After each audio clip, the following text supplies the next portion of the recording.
I definitely think that anybody who's thinking about the future and is not really factoring in that 10 years from now you're going to have quasi sentient AI is very mistaken.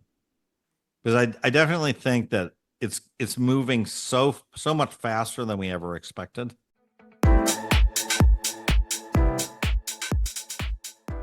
Let's now begin going a little bit deeper into your background. So Okay. some of the things that I'm really interested in is how maybe going back to when you were thinking about college, right? Because Yeah. you did a bachelor's in math at Cornell, right?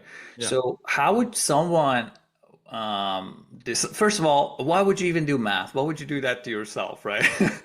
And Why then would I what do was it? it Well, like, and why did you make that decision? it's interesting. Yeah. Yeah. So why I do math is it's interesting because I went to high school in France, right? And they taught the way math is taught was taught in France, not probably not anymore, but it was very heavily influenced by a group of French mathematicians that you may have heard of called Bourbaki. Mm-hmm. Ever heard of Bourbaki? Mm-hmm. And chaos theory, René Thom was part of Bourbaki, right? Yeah. And so this was a group of very formal French I did mathematicians. my bachelor's thesis on chaos theory. So, Okay, so you know that. So, so very formal way, and they basically infiltrated the French system, and they basically all the French system was very formal. So, you know, I think in 11th grade we were studying, commutative, like group theory, abelian groups, rings, and stuff. We didn't really understand any, like, what's the point? Why are we doing this? Why do we care what a ring is, right? Um, and so I was very good in math always, but I was sort of not that interested in it. And I was like, all right, and I thought maybe I was going to do something in astronomy or something else. And so I took a bunch of courses and I said, I'll just take one more math course in college. And I just got this really great teacher.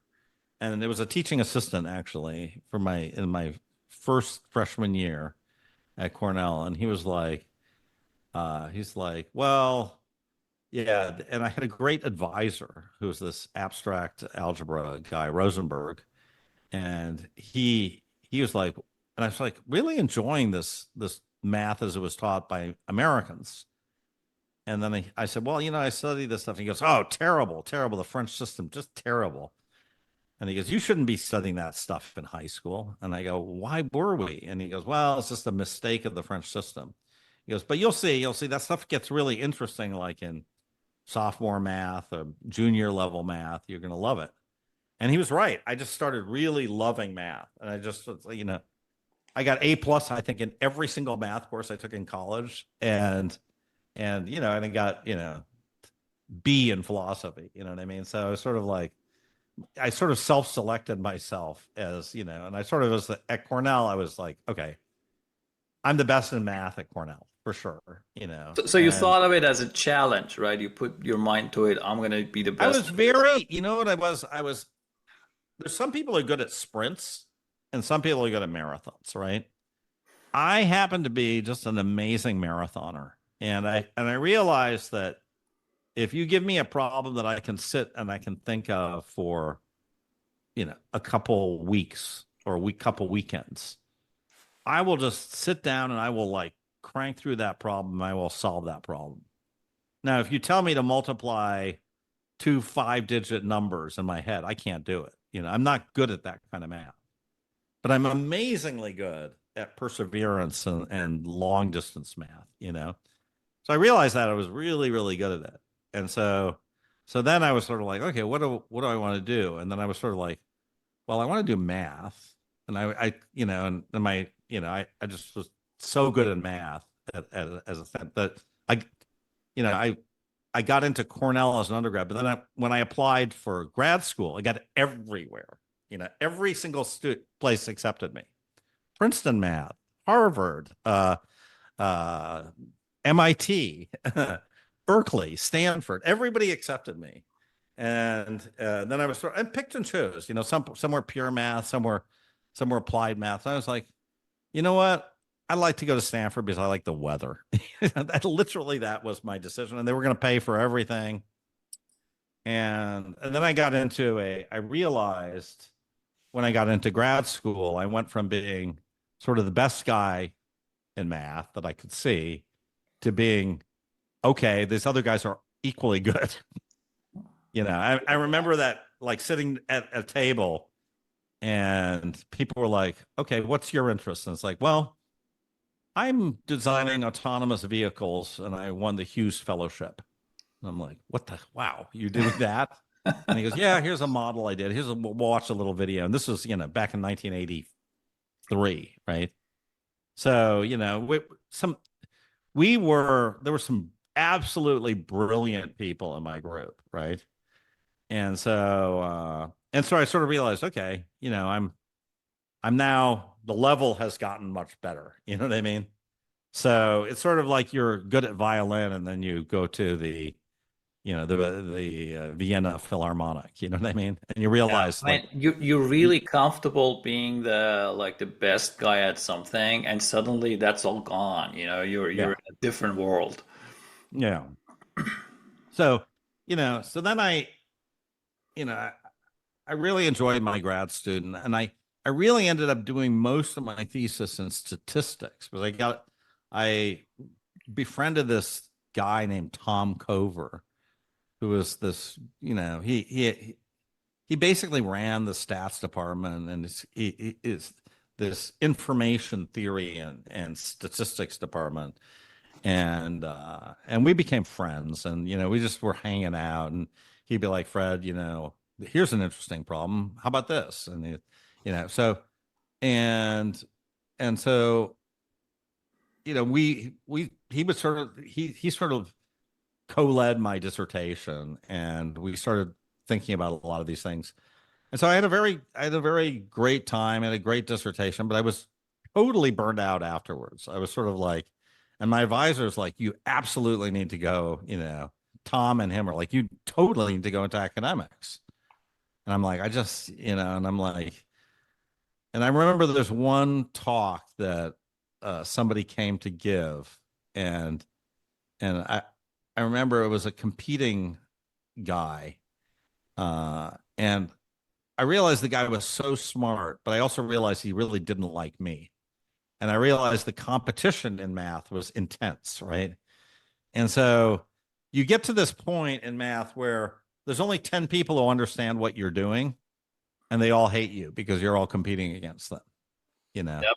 Yep. And so, so I was sort of like, wait a second, like, I'm going to spend my life on something that, only 10 people are really going to be able to appreciate. And I'm going to be in competition with those 10 people. And I might get tenure at, some place like whatever, Stanford or whatever. But, uh, I got to find something else to do, And so that led me ultimately to Wall Street. And then there was, just at that time, they were starting to hire math people, And But you had so, also done something that's very applicable, I should say, operations research, right? Uh, yeah, I mean, the field of operations research is right, but the once you kind of go through the first year of grad school and you get your kind of your master's level, then you're off to do whatever you want, right? And so, I picked this problem of understanding the average case complexity of n-dimensional polyhedra. It's really a mathematical problem. Like, how do these polyhedra look in an average case? How do you study them? And it turns out that they're relate to lattices and something called Euler numbers on those lattices. It's pure math. Like, there's no applicability for anything that I spent, my first year I learned, some stuff, tricks and queuing theory and simulation, all that. But the 3 years that I spent on my thesis were just 3 years in a with blinders on, figuring out this one very tough problem, right? Yeah, more recently the structure is a little bit different. You take many more classes. Like potentially Right. the first 2 years are all classes, and then another 3 years on your dissertation. But you may also discover, oh, I need to take a few other classes to finish my dissertation. So it gets a I lot took a more few challenging. optional classes just for fun. Like I took a computer graphics course taught by Jim Clark, who started Netscape and Silicon Graphics. So we became friends too. This is before he started Silicon Graphics. So It reminds me yeah, of when Steve Jobs took the calligraphy class, and yeah, exactly. At Reed, um, yeah, so I also did my undergrad in industrial engineering. A yeah, lot of it was operations research. Then I moved yeah. to in the master's program. I did a lot of just continued on that, Okay. but a lot of math, a lot of equations, a lot of solving, and I spent a lot of time solving these linear optimization problems, simplex algorithms. And Yeah. who invented it? Of George course, George Dantzig. Danza. Yeah. I knew Yeah, George very well.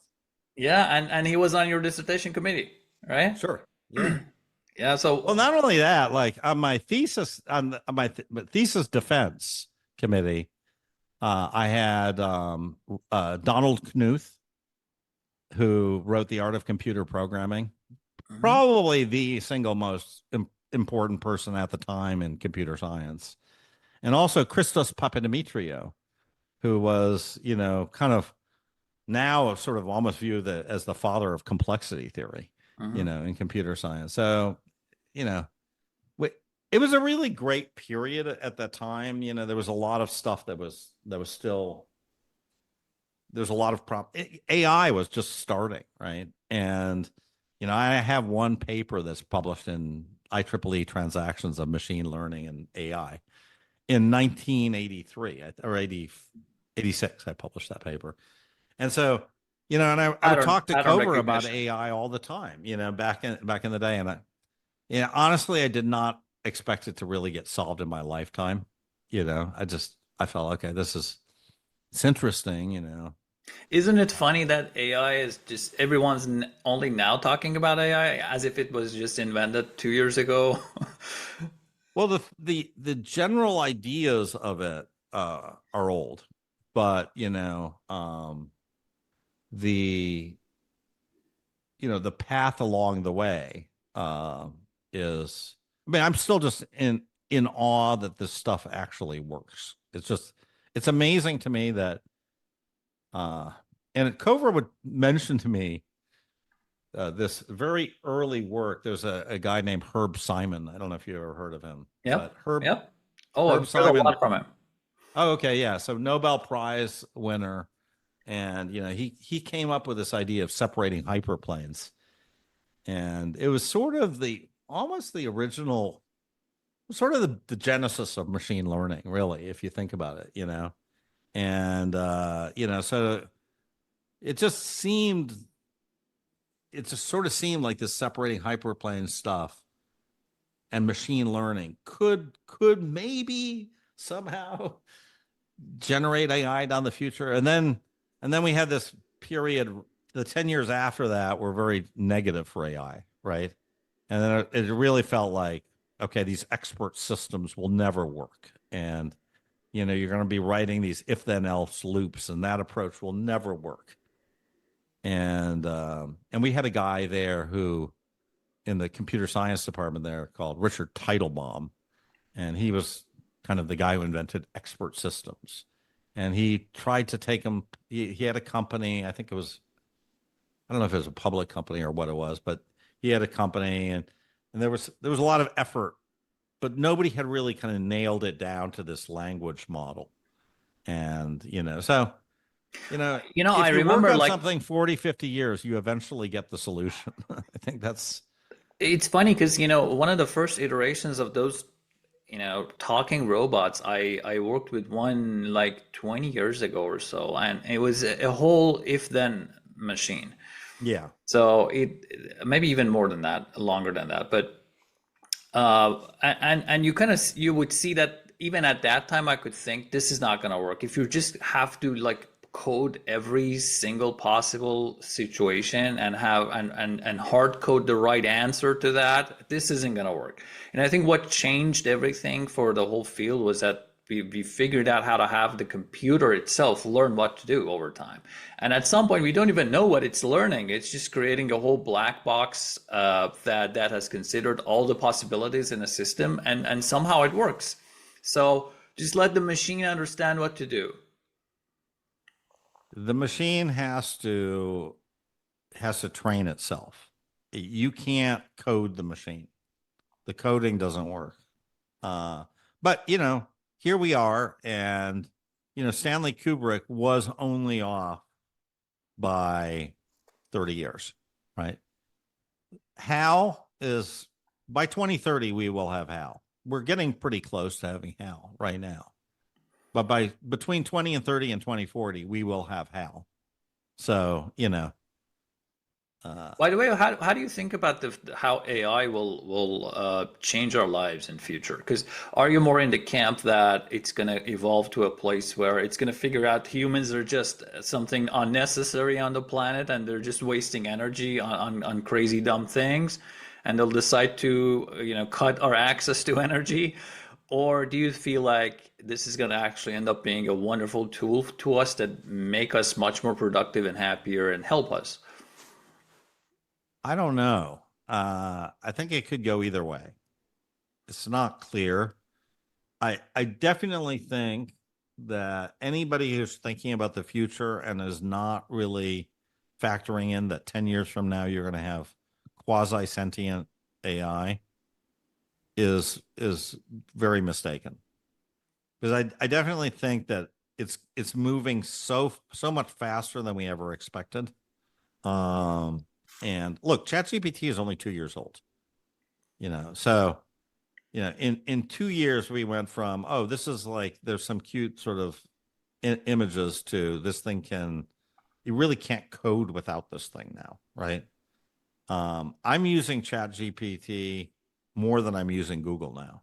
I just use it for everything. Any question I have, I just ask ChatGPT. Any tech support question I have, interpretation, I give it a graph, interpret this graph, So You talk to it as well? I don't do the talking part. But look, there's this notion right now that ChatGPT is somewhat hobbled, right? Because it can't kind of go out and it can't send emails. That's going to change pretty quick. It'll be able to, send emails directly. Like, great, send an email to all my family and friends on their birthday, right? The personal assistant part of AI, I And think it's such is. a, I mean, they're so close to making a lot of amazing things that just, blows my mind. And some other companies are like way behind. When you send me an email and you say, let's meet tomorrow, I'm like every day I open my Outlook client and I'm like, why the hell can't you extract this event from the email?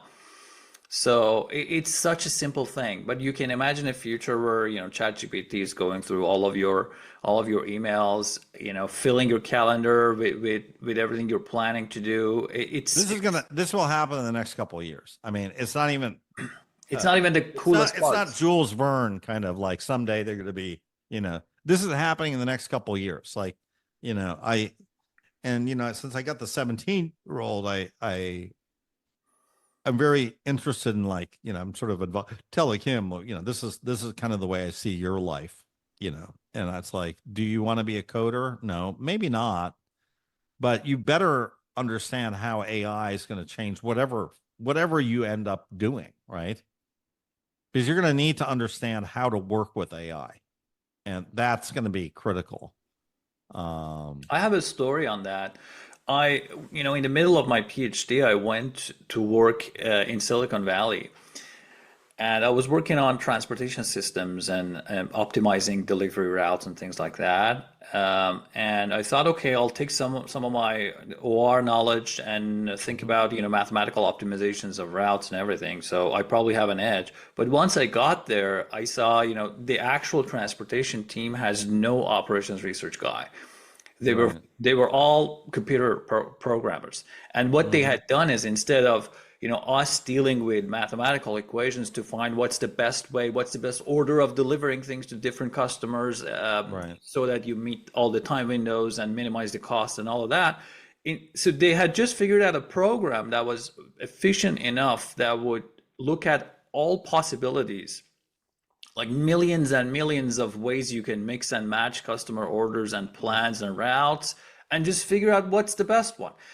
Typically, when you're solving a mathematical optimization, you don't want to look at all the possibilities. Exactly what the simplest algorithm did. They just look Right. at an intelligent route to find the best solution. But Yeah. if you have a computer that can look at every possibility and figure out which one's best, you have eliminated me from that equation, from that analysis, right? So that was when I realized what's happening, and then I went back. I emphasize heavily on computer coding, and I'm just Right. learning every day.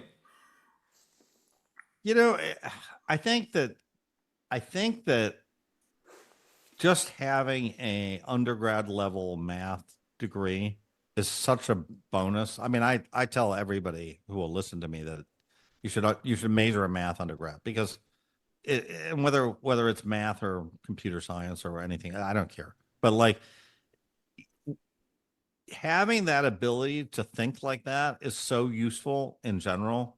Uh, I find that most people don't have that part of their brain. It's not exercised, right?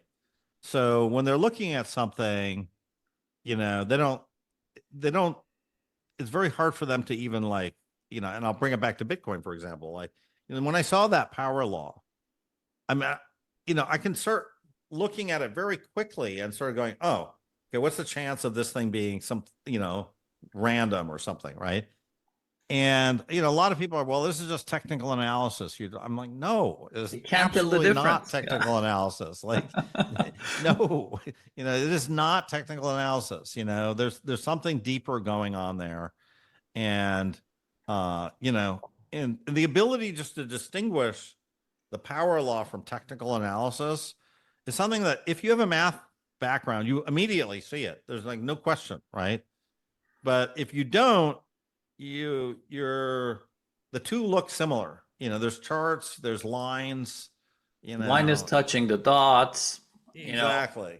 and most people So are like, most people are fed useless information on social media just because, they can't tell. They probably don't know basics of, statistics, for example, that many things can happen just based on noise and randomness. Like, a lot of people just have trouble understanding the randomness. A lot of people have trouble thinking well, about, I did a lot of I've done a lot of work in online advertising, and and I even posted a little thing. I don't even know where it is anymore. Had it on Medium somewhere, but it's just like basic sampling theory is so useful as far as like if you're going to run an online ad test, did it work? Is should you be running more of it, or should you be stopping, or how many ads do you need to run before you stop? You're trying to sell a gizmo on the internet. How many gizmos do you need to sell before you know the cost of with some accuracy the cost of selling, of getting to one new order, right? And you know a lot of this stuff you can really make some very quick rules of thumb that work really really well, right? um just using sort of approximation of the binomial distribution with like the central limit theorem with normal, and like, but like this is a way you can approach most things. Most things are not deterministic. Most things are stochastic, right? The universe is not determined, right? Bitcoin goes up, goes down, it has a variance, right? And so I think this way of looking at this thing stochastically and understanding this variability of something, if you don't have basic probability and basic statistics, you have no framework to understand that it just exactly. it's you're handicapped. And that's And kind of so that's it's kind of what more that it's more that that's useful, and not so much, the simplex method, which you probably won't use these days, but the understanding the framework for all this stuff is super useful. And I keep on finding uses for it, like just the mathematical framework all the time, all the time, all the time. exactly. And Because math is the language of the universe. You can model a lot of systems, a lot of behaviors in an interesting way if you understand the math. And just I'll give you an example. A lot of people are doing these regression models or even TA lines, yeah, and they're coming up with future price predictions, right? Most people have a very linear way to think about these things, and they arrive at like 278. That's my price target. yeah, And just talking to a lot of people, I've realized that they don't really kind of grasp the idea that these things are actually probabilities, they're distributions. So if your model gives you 288,000 per price prediction, it's actually a huge range of values. right. And what you're getting there is just a median. So, or the average.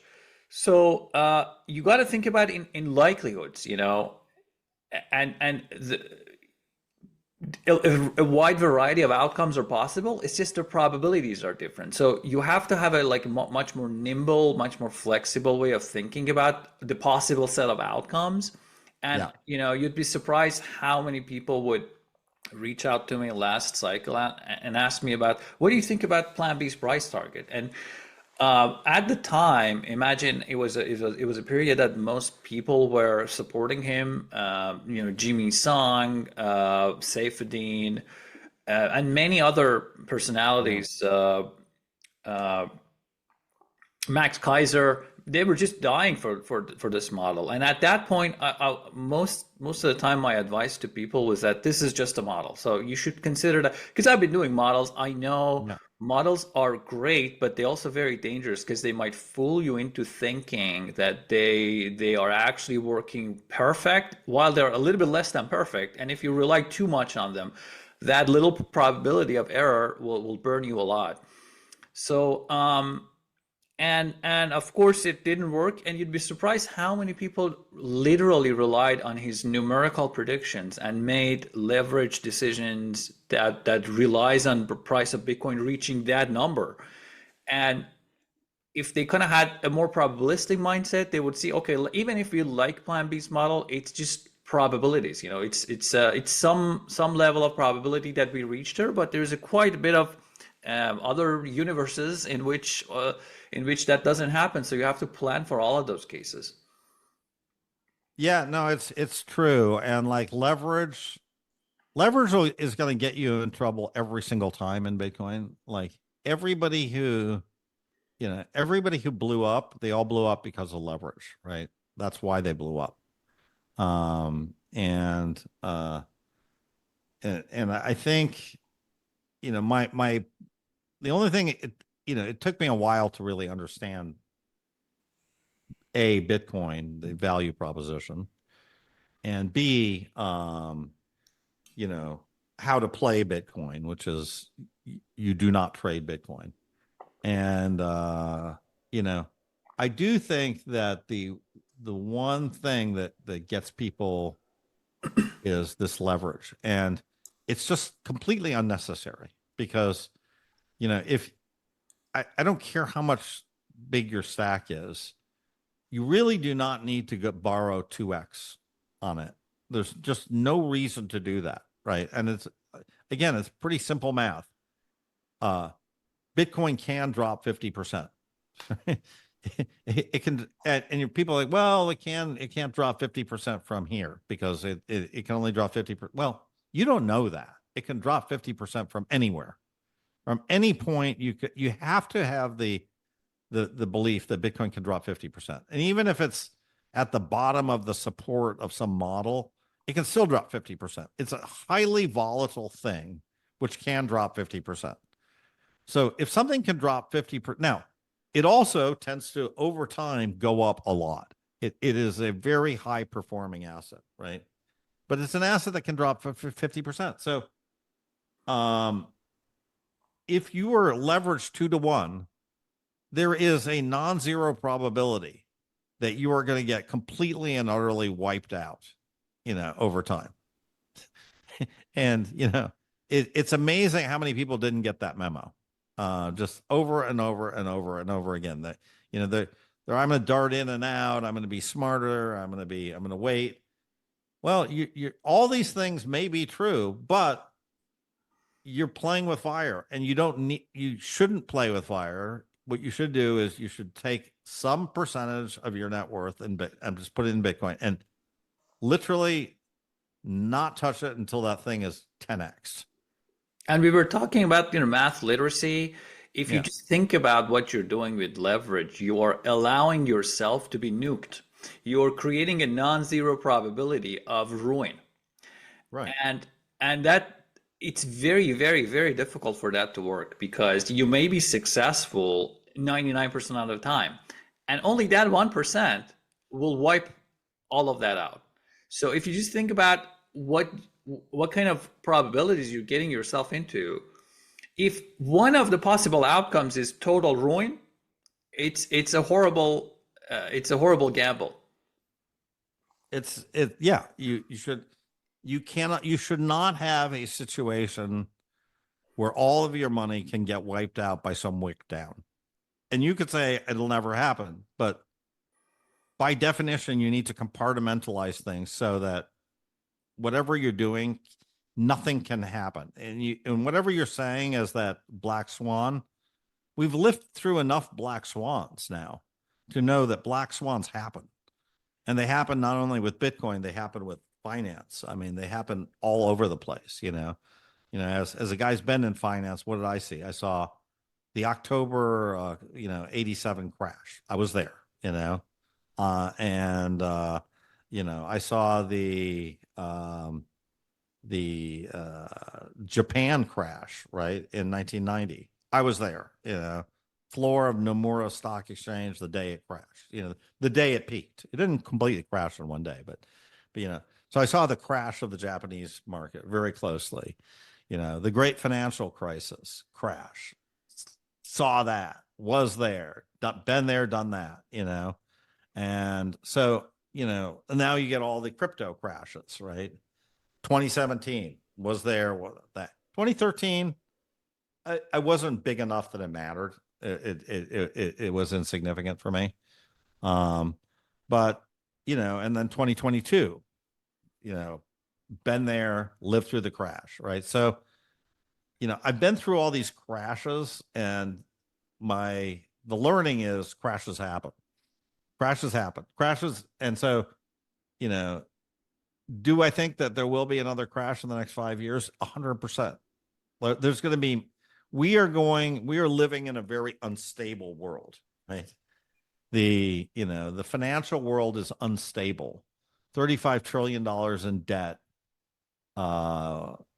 is 122% GDP is unstable. There's a lot of things that are unstable now with this world. So, holding Bitcoin and having leverage with it is unstable. So you have to allow for a lot of instability in this world.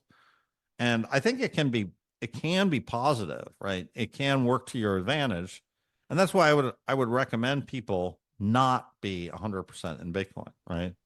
I think, we've talked about this kind of independently, using the Kelly criterion or some other criterion, but you should be something, even if you're mega, mega bullish on Bitcoin, you should be something like 60 or 70% invested in Bitcoin. That's it. You should never be beyond that, right? Never, ever, right? Why? Because if it totally crashes, you're going to want to pick some up. You want to have some dry gunpowder, right? Maybe you're going to be able to buy some crazy miner for, a third of the price of the mining equipment, it's I'm reading this book on John D. Rockefeller right now. And he got really big in 1872, and there was this crisis in the oil world. And basically he'd walk to these other refineries, and he would be like, okay, I'm going to buy you for 1/4 of the cost of your equipment. And people would be like, well, why should I sell to you? It's because you're either going to get that and you're going to grow with me, or you're going to get nothing. I'm going to wipe you out. Your quarter is going to go to zero. So if I were you, I would just sell to me. And everybody did it. And he was right. And they actually did very well. The people who did sell to him did very well because, so, I just think you need to have dry powder. Um, and other, just, and also personal things can happen to you. You can get, you can get divorced, you can get a lawsuit, you can get hit by a car, a lot of things can happen to you. So, I mean, we're just living in a very, especially now, we're living in a very uncertain time. And I think you need to plan accordingly. So, and, I, part of that comes with being a little older. I think I think one of the strengths that founders have who are, are in their 20s or in their 30s is they take these crazy risks and they're not aware of how big a risk that they're taking, right? They're taking just this crazy risk and they're betting everything on number 12, and number 12 comes up. And But we also mostly hear from the guys who survived, right? So right. So there's a survivor bias, right? Yeah. Like we see most. people who took crazy risks and got crazy successful, and Mhm. we don't see everyone else who took crazy risks and disappeared.